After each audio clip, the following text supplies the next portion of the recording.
Welcome. I'm Richard Hasnot, and I'm your host for the Wisdom Inspired Life podcast and this Wisdom Inspired Life YouTube channel. Great to have you back. This is a special couple of episodes here that I'm really glad that I can share with you. It's part of the Words of Wisdom series, where I share words of wisdom from a wide variety of sources that have been helpful to me along my journey. Maybe they'll be helpful to you, maybe they won't. This is a very special one. It's a very special presentation, in this case facilitated by the Mind and Life Institute with His Holiness the Dalai Lama in Dharamsala, India. And for decades, the Dalai Lama has been meeting with Western scientists to bring together their perspectives and enabling him to provide some additional understanding and insights that create a bigger understanding. And he is just, as I may have shared with you before, he's one of my heroes. Just love him. Glad he's still with us on this planet. This will be done in two parts, and it's a presentation by one Western scientist in part one and another one in the second part. And so enjoy the insights, but also enjoy the presence of His Holiness the Dalai Lama.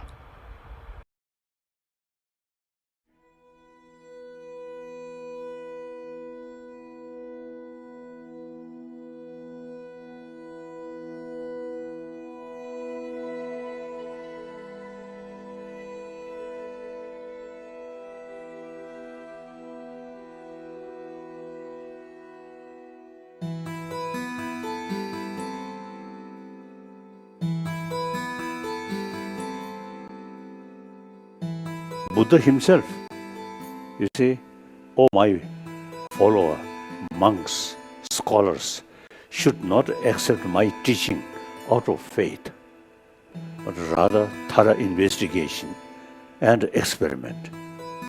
So Buddha himself give us liberty to investigate.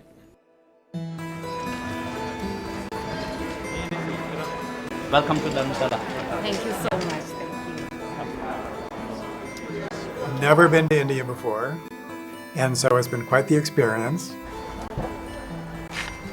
The diversity of just emotions, it is such a beautiful country here around Dharamsala. You can see the mountains. I'm so happy I'm not driving. Yeah, exactly. The cultural experience is intense. Of course, preparation for this event is intense. Those are some limitations.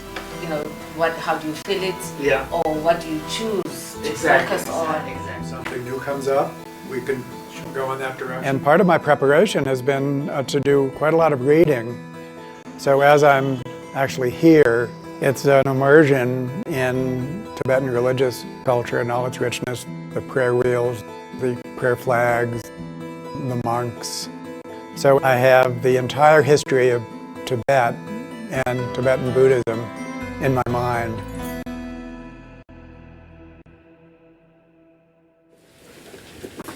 Hello, good morning. Good morning.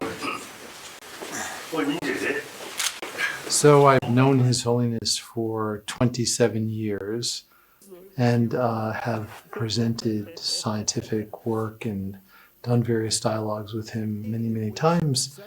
And presenting science to His Holiness is a particularly unique experience. His Holiness is deeply curious and asks amazingly good questions. In these Mind and Life dialogues, which I've had the honor to serve His Holiness for over 30 years now, my primary role is to really be his translator, and also helping the scientific presenters to really hone and sharpen their presentation so that they can really bring clarity to what they're offering. Well, what I need to convey to His Holiness is a sea change in my field of evolution. And in its newer form, it has much to say about cultural transformation, cultural change, personal change, altruism, compassion, what we call prosociality. Anything associated with goodness is something that can emerge from evolution. Evolution is a conscious process that we can evolve our futures and must. So that is what's emerging, and it's clear that that is harmonious with his own world view.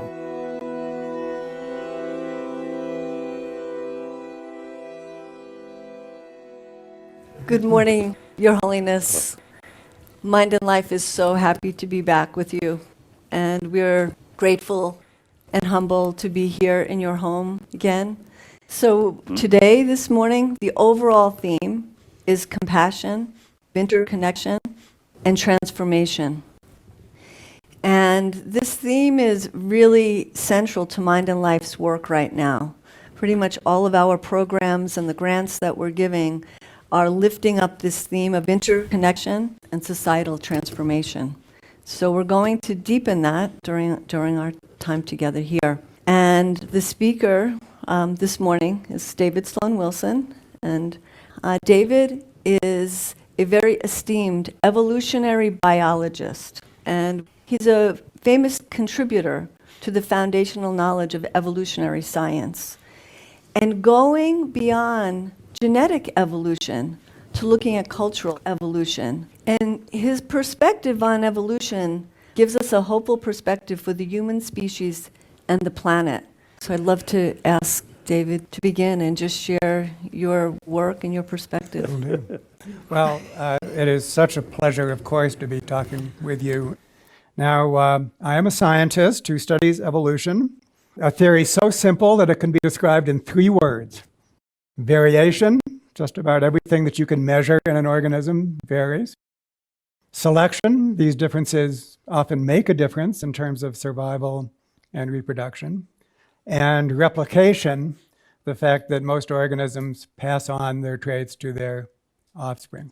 And when these 3 ingredients are put together, something magical happens.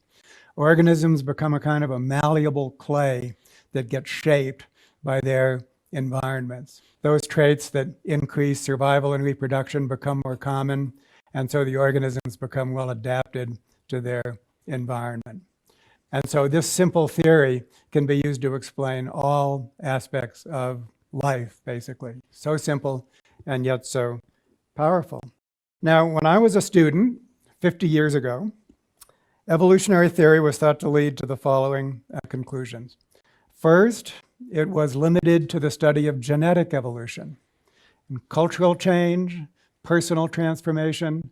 The word evolution was often used in an informal sense, but these topics were left for other disciplines. Evolution was confined to genetic evolution. Second, everything that evolved by evolution was said to be selfish, a form of self-interest, as in selfish genes. And so anything that might be called true altruism, true compassion, was thought not to evolve at all. And third, evolution was said to have no purpose. Genes just vary at random, and it is only the environment that does the selection. And I think you can see how little this theory has to offer to the study of compassion, personal transformation, and an ethics for the whole world in its form 50 years ago. But thankfully, things have changed over the last 50 years, and I can proud to tell you about a new paradigm that's emerged that's much more favorable to your world view. First, those 3 ingredients, variation, selection, and replication, actually describe cultural change and personal change. So we can go beyond the informally calling these evolution and actually use the tools that have been developed for genetic evolution to study these fast-paced changes taking place all around us, positive and negative, and also within us, our capacity as open-ended beings for transformational change. Second, altruism, compassion, everything that we associate with goodness actually can evolve as a product of evolution. It's not inevitable, but when certain conditions are met. So altruism and compassion can evolve. And third, evolution can be a conscious process, need not be blind. So this means that we could guide our evolution and indeed must to achieve an ethics for the whole world. And I think you can see that this new view of evolution has so much more to offer the study of compassion and transformation. So this makes it an exciting time to be blending science, spirituality, and religion, which is what the Mind and Life Institute and other worthy organizations are all about.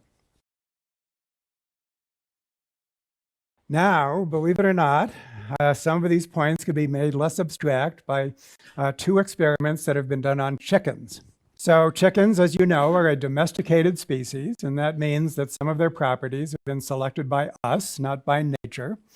So we have consciously evolved chickens, and this is a hint that conscious evolution is something that's possible. And in these two experiments, involve selecting for egg-laying productivity. We want chickens to lay more eggs. And in both cases, the chickens lived in groups. So in the first experiment, we choose the most productive hen in each cage to breed the next generation of hens. And in the second experiment, we choose the most productive cages, and we take all of the hens within those cages to breed the next generation of hens. Now, you might think that the first experiment would work better because, after all, it's individuals that lay the eggs. But the result of the first experiment, paradoxically, was that egg laying went down, not up. Why? It's because the most productive hen in each cage was the biggest bully, the most aggressive end, who achieved her productivity by suppressing the egg laying of the other hens. And aggression is heritable in chickens. So that means that after 5 generations, we had bred a strain of sociopaths. The second experiment, by choosing the most productive cages, those were the most peaceable hens. And by selecting them, it turns out that compassion is just as inheritable as aggression.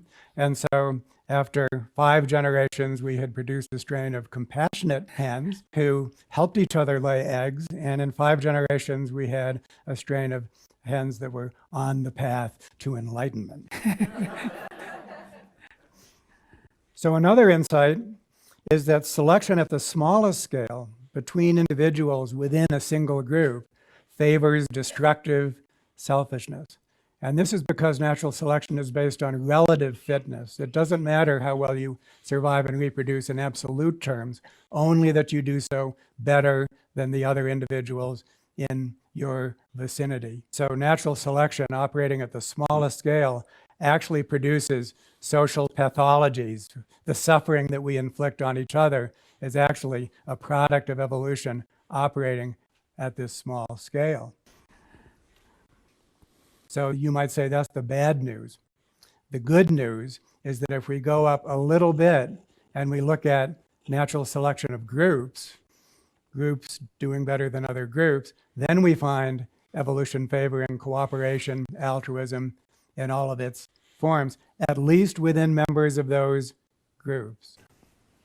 And so what we have now is we have a theory that can explain the evolution of goodness, and we can explain its limitations. David, thank you. So this is a question I'll first pose to Your Holiness. So I understand that we as human species have this capacity for both selflessness and selfishness, for cooperation and compassion and altruism, and also for opposition. How do we resist the temptation for selfishness and self-serving behavior?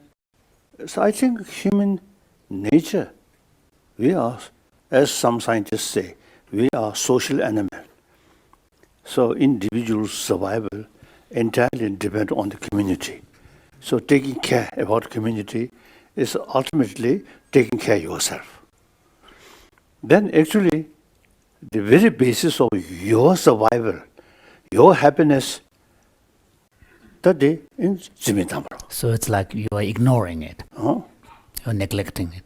As social animal, individuals' survival depend on rest of the community. So community is the basis of your happy life and successful life. So self-centered, selfish, me, is unrealistic. And the reality also, think just one self. And then I think roughly speaking, all phenomena then appears something negative. Practice altruism, then whole phenomena appears something positive. Mm-hmm. I think that this is especially true. The natural human social environment is to be in the bosom of a nurturing, cooperative group. And it's there where we are physiologically and mentally the best. I think that actually there's a strong case to be made. But here's the exception. Here's the exception. All groups, including those groups, are vulnerable to the wolves of selfishness, that an individual who is not that way is going to come into that group, and it'll be easy pickings. And those individuals will exist. And so unless altruism can protect itself from the wolves of selfishness, then the wolves of selfishness will come. And of course, we see them all around us at all scales. So we have to do something about the selfishness problem. There has to be tougher mechanisms in order to keep the wolves of selfishness at bay. You write often of compassion being muscular, that just because we're compassionate doesn't mean that we allow ourselves to be exploited. Naturally, warmheartedness, not blind, combined with intelligence. So judge. In fact, in the Buddhist tradition, one of the precepts of a bodhisattva, these are advanced practitioners who actually explicitly avow to take altruism as their fundamental, kind of a guiding principle. One of the precepts is that when appropriate, if you don't stand firm and counter injustice, it's actually you are violating one of the precepts. Yeah, so there's a fierce compassion there.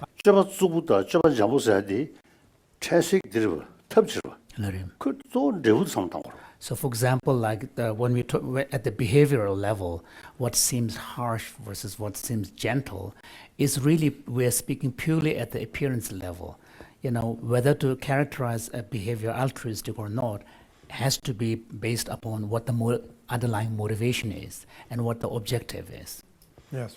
In addition to our genes, we have our symbols.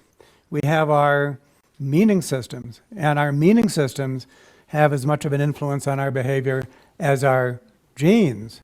So this is called dual inheritance theory. In our species, we have two streams of inheritance, the genetic and the symbolic, that co-evolve with each other. And of course, I think consciousness resides much more in our meaning systems. Where else would they be?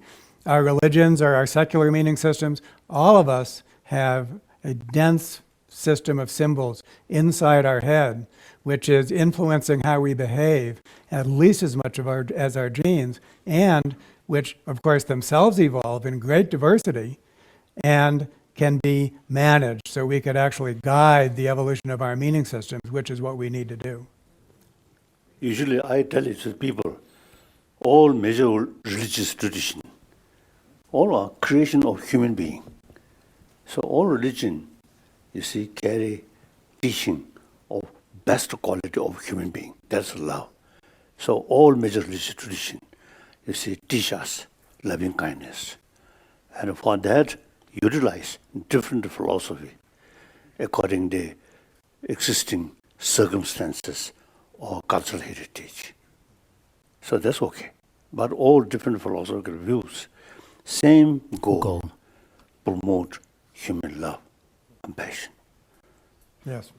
Thank you, Your Holiness. Thank you. Now, time come for stomach. Well, I hope you enjoyed that conversation. It's very much in tune with what I'm sharing with you on the Wisdom Inspired Life about caring and compassion and altruism and love, all of which helps us live a more wisdom-inspired life. So thank you to the Mind and Life Institute for facilitating this. I strongly urge you that they have a great series of programs and that you go to the mindandlife.org website to learn more. A lot of good people there doing a lot of good things. And again, thanks to His Holiness, the Dalai Lama, throughout all of this. And as usual, if you want to learn more about Wisdom Inspired Life, you can go to mywisdominspiredlife.com, listen to the podcast there. Hundreds of episodes, new episodes released every Saturday and Sunday.